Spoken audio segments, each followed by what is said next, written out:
It's Emma in the Glasgow studio. Are you hearing me okay?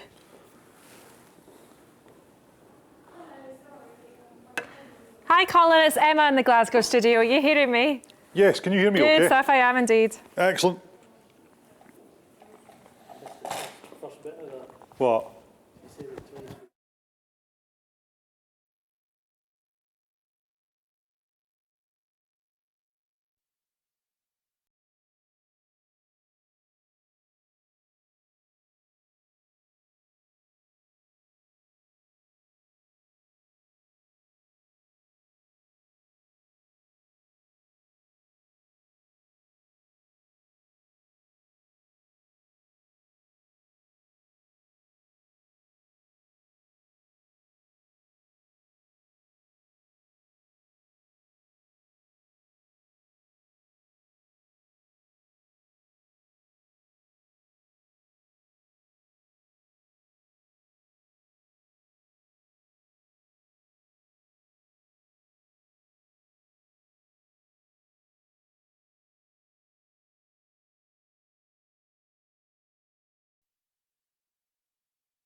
Tonight, a grief-stricken mother whose partner shook her 3-week-old baby to death says she'll never be able to forgive him.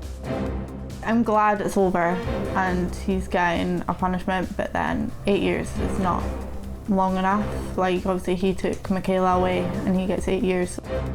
Also making the headlines, Brexit in the balance. European talks continue. We could be hours away from a deal. But ongoing Brexit uncertainty is forcing shoppers to be more careful with their cash. Trying to budget, just buying for the grandchildren and not spending on myself. And in sport, the Scotland players arrive home from the Rugby World Cup with their focus on a positive Six Nations. I'm Emma Cameron in Glasgow. And I'm Kellyanne Woodland in Edinburgh. This is the STV News at 6.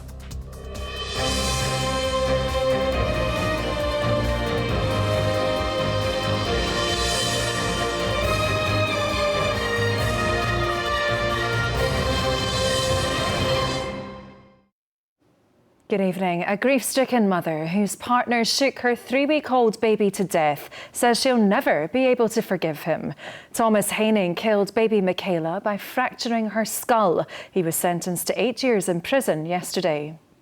Speaking exclusively to STV News, Shannon Davies hit out at his punishment, saying nothing will ever take away her pain. This from Ian Ramage. It's every parent's worst nightmare, losing a child. Baby Michaela was just 3 weeks old when, in a rage, her 19-year-old father shook her wildly, inflicting fatal injuries. The baby's mother says she'll never forgive him, and no jail sentence will ease her heartbreak. Shannon Davies yesterday sat in court in Edinburgh to hear her former fiancé Thomas Haining being sentenced to 8 years for killing their daughter Michaela. He didn't care. He wasn't fazed by it at all. He's got his face and it's just like a blank expression, like there's nothing on it. Speaking at her interview, revealed that Haining had previously been violent towards her. Haining was controlling. At one stage, Shannon Davies planned to leave him while pregnant with their child. She regrets giving him another chance. Initially charged with murder, Haining was convicted of the lesser charge of culpable homicide for killing Michaela by shaking her, hitting her head against a door and fracturing her skull. Her mother was asleep at the time.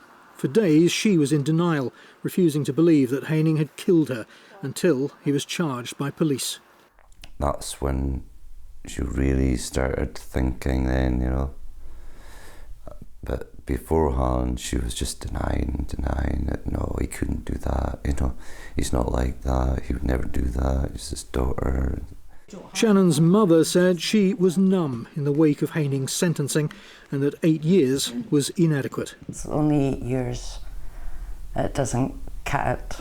Poor Michaela, she's gone. We can't get her back. And of course, we've got to live with that for the rest of our lives. Shannon's mother and stepfather had their doubts about Haining from an early stage. A gut feeling. A mother's instinct, just didn't trust him. For the family, a successful prosecution will never be enough. I'm glad it's over and he's getting a punishment, but then 8 years is not long enough. Like, obviously he took Michaela away and he gets 8 years, so he'll be like 29, 30 when he's out. He's still got his whole life ahead of him. Like, it's nothing really.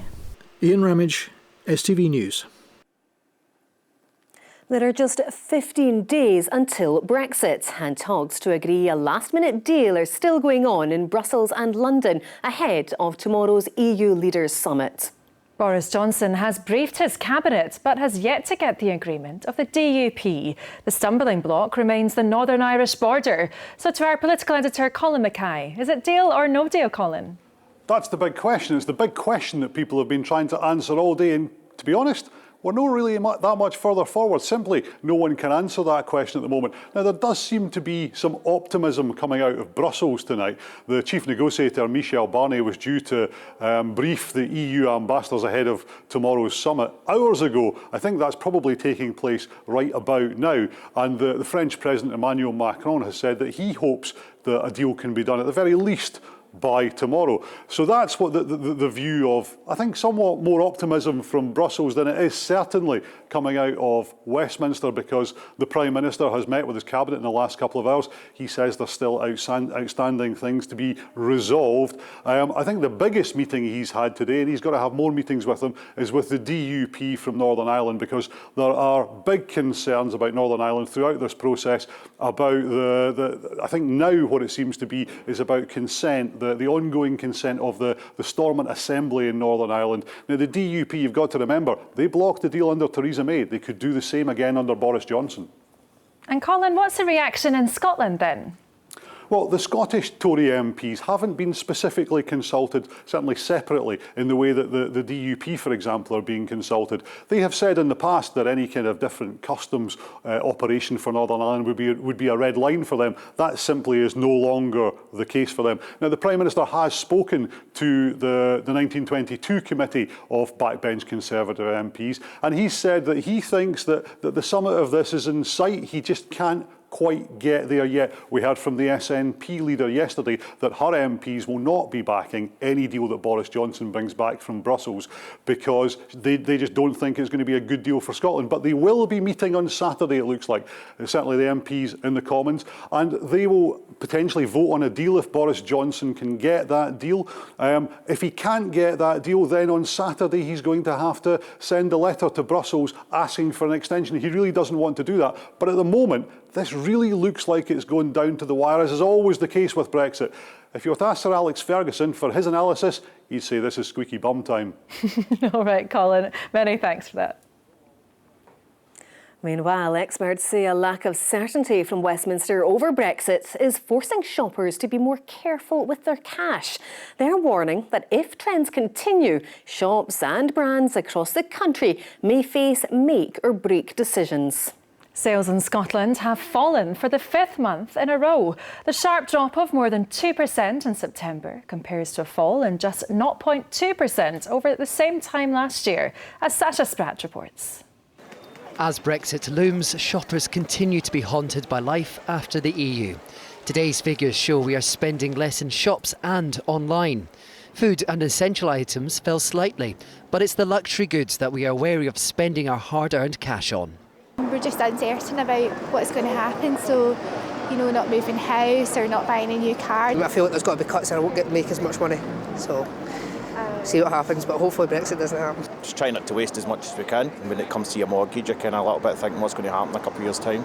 We're just waiting for Brexit to come, and trying to budget as well, just buying for the grandchildren and not spending on myself. It's the 5th consecutive month Scotland has seen this trend, and shops are beginning to feel the pinch.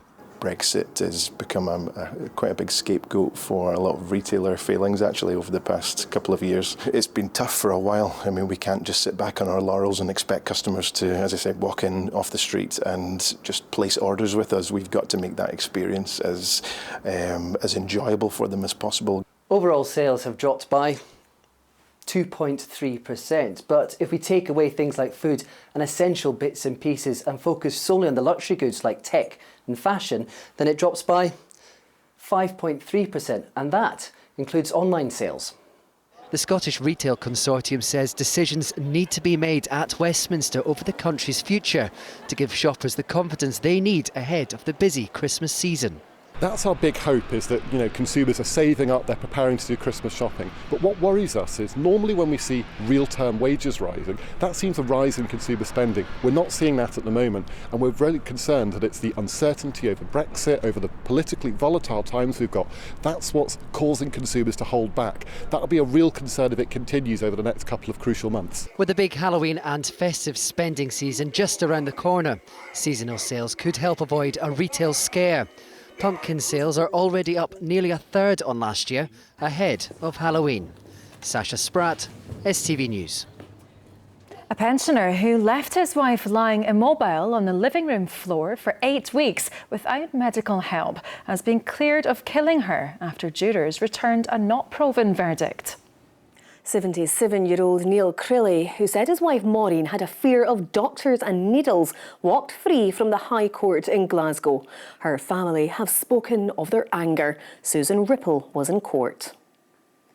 An evil man! You killed my sister! Neil Crilly made no comment as he walked free today, cleared of killing his wife of 39 years. Maureen Crilly's family had been in court throughout the trial. 2 years we've waited for this, and justice was not done. How could he get off with that?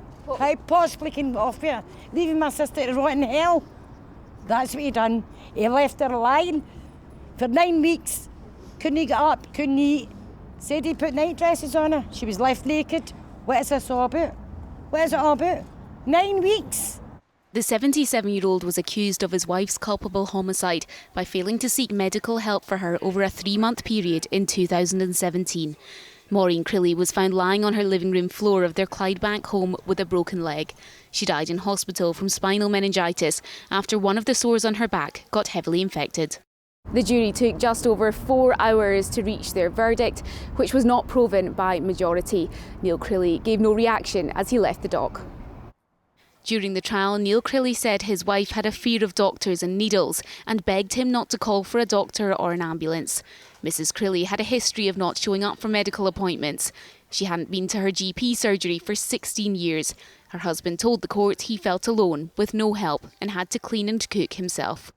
It is desperately sad that someone might have slipped through the net in this sense, and it's incumbent on lots of different people to have the right kind of intervention to make sure they're supported. And we really hope this kind of thing that is unique in the sense it doesn't happen too often. That's the big hope.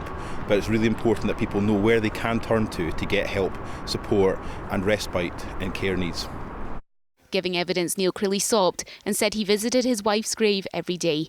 He said he didn't know the pain she was in and he had failed her. Susan Ripple, STV News at the High Court in Glasgow.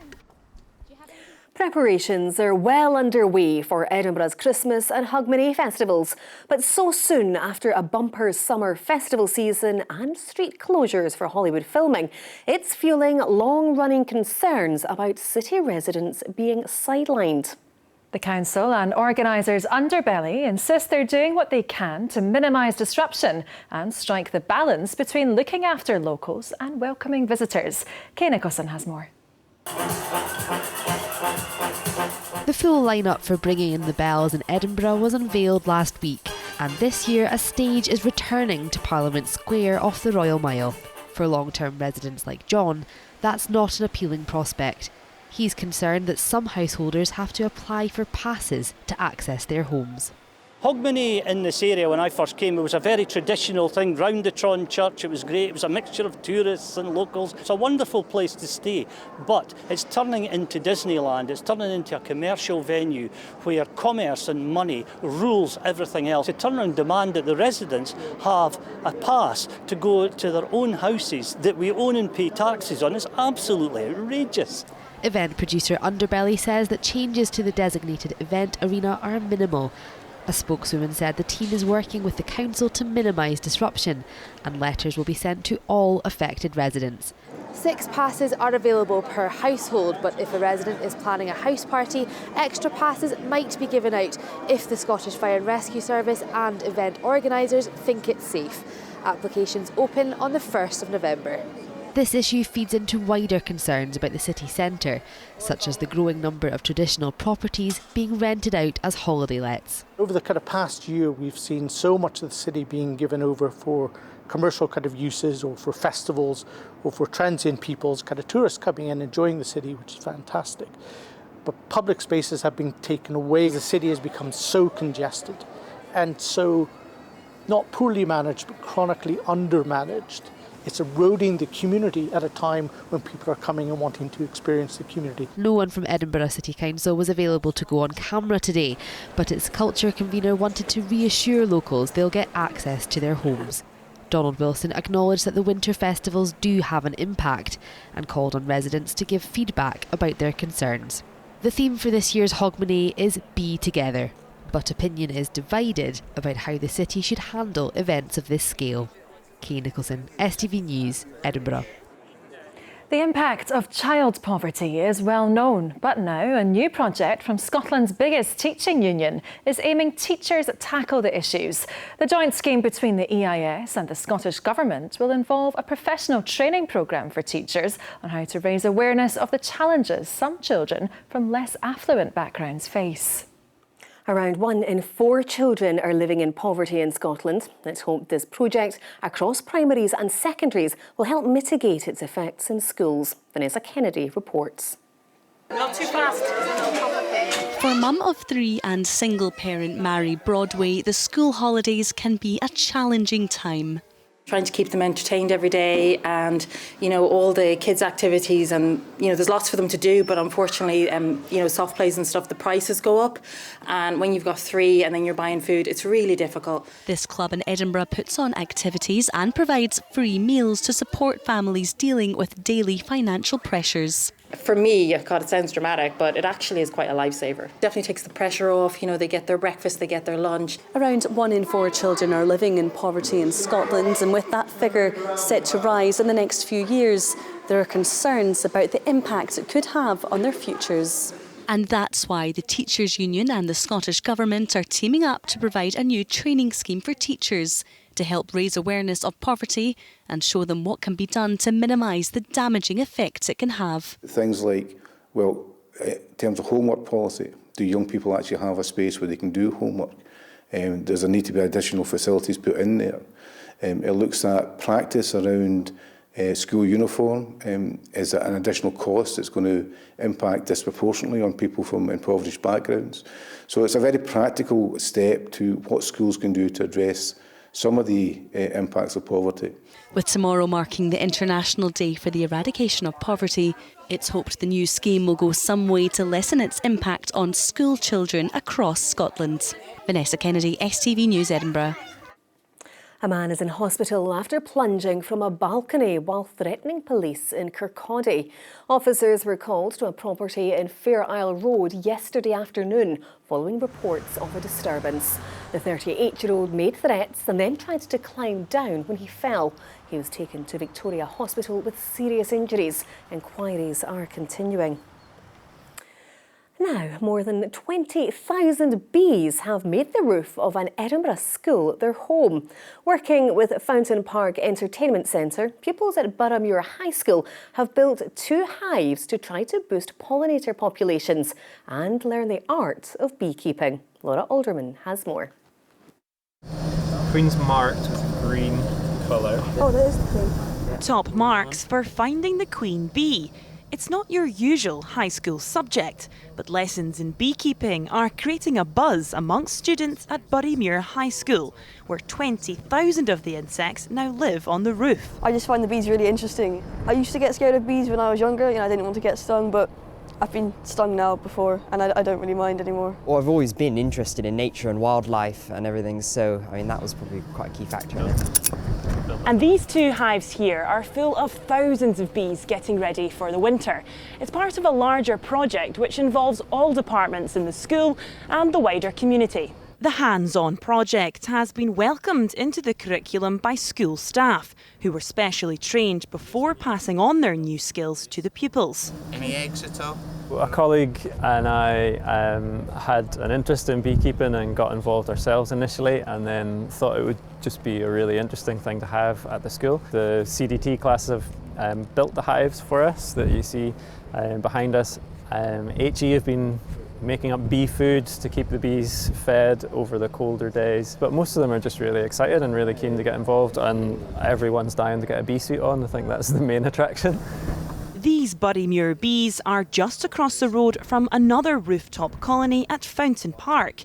They've been working together to try and boost pollinator populations. It's been well documented about the decline in bee population, and we just thought that would be a good initiative, and I think you can only see it growing from here because there's enthusiasm with the school, the teachers and the children that are involved in it, the pupils that are involved in learning about it. Next year, the school hopes to offer a qualification in beekeeping and further expand the hives to benefit pupils and the environment.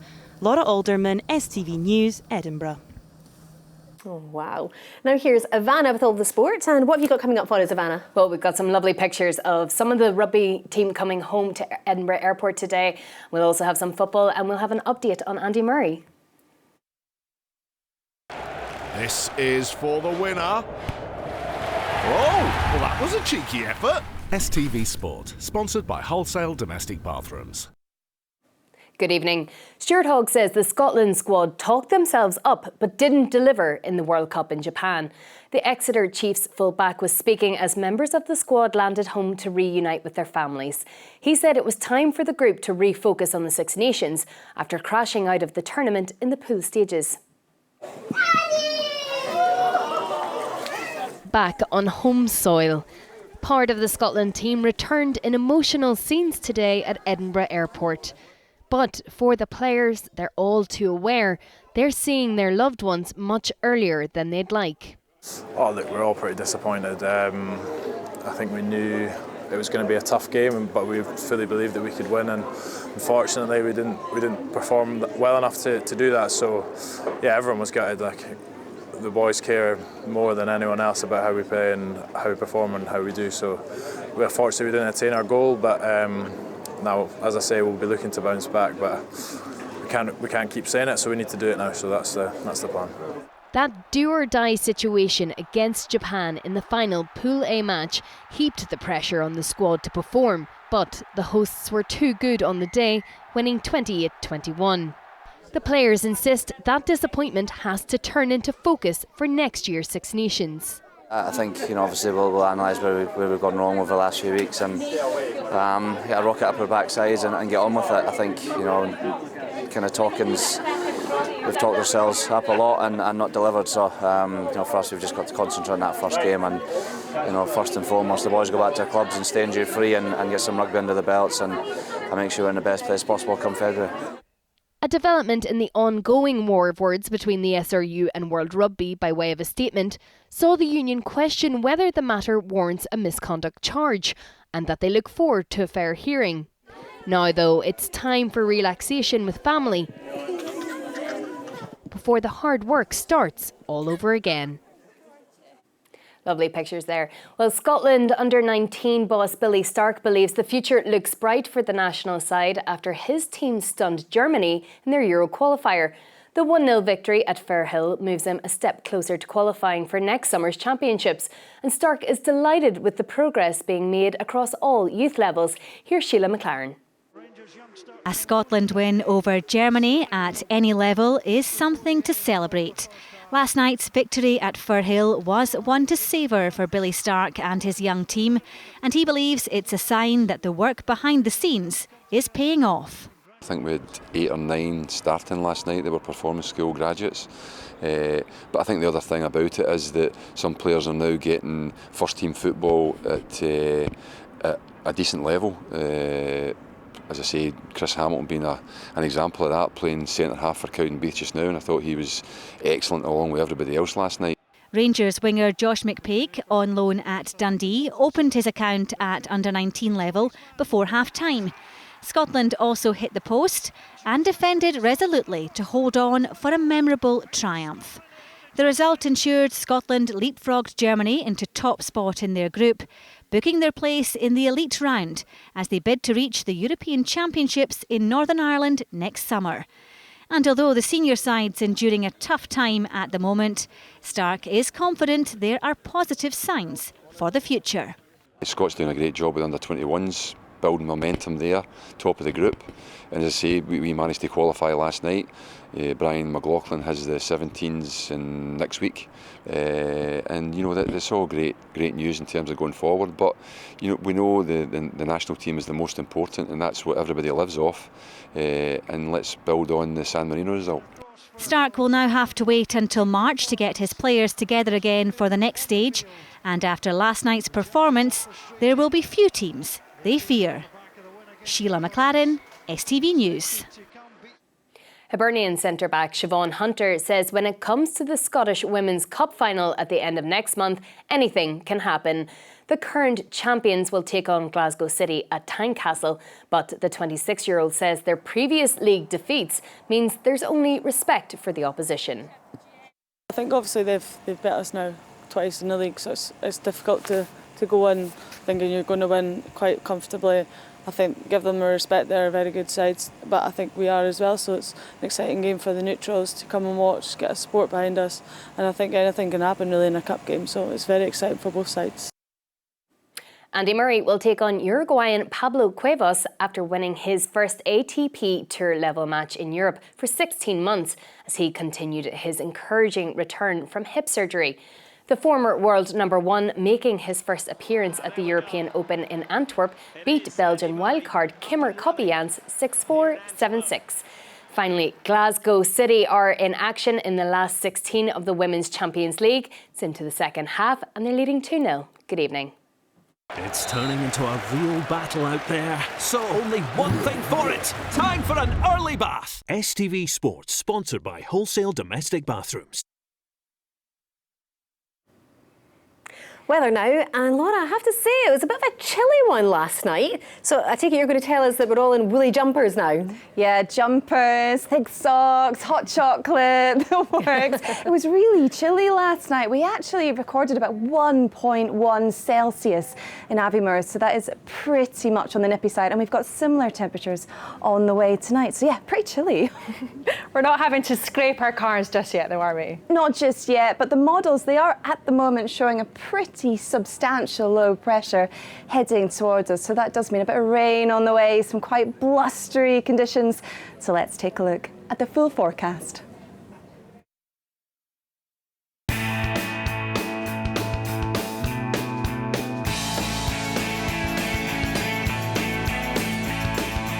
Bringing you sunshine.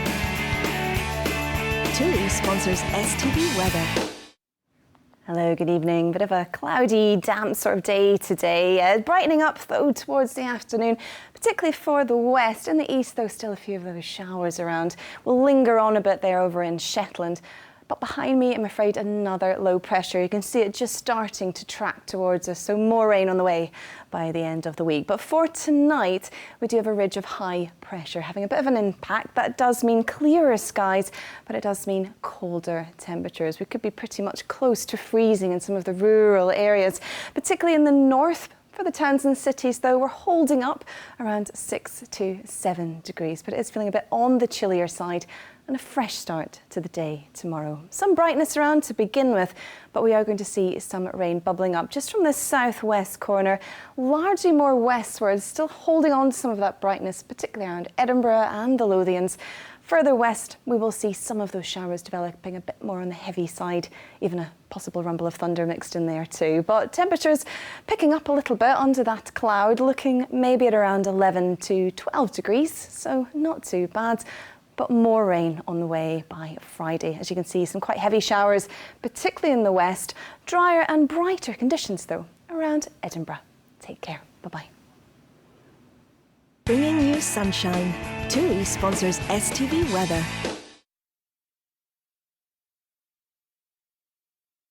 Well, that's it from us tonight. But Rona will have all the latest Brexit developments in Scotland tonight at 10:40. And we're back again tomorrow at 6. Until then, from all of us here on the team, enjoy the rest of your evening. Bye for now. Bye-bye.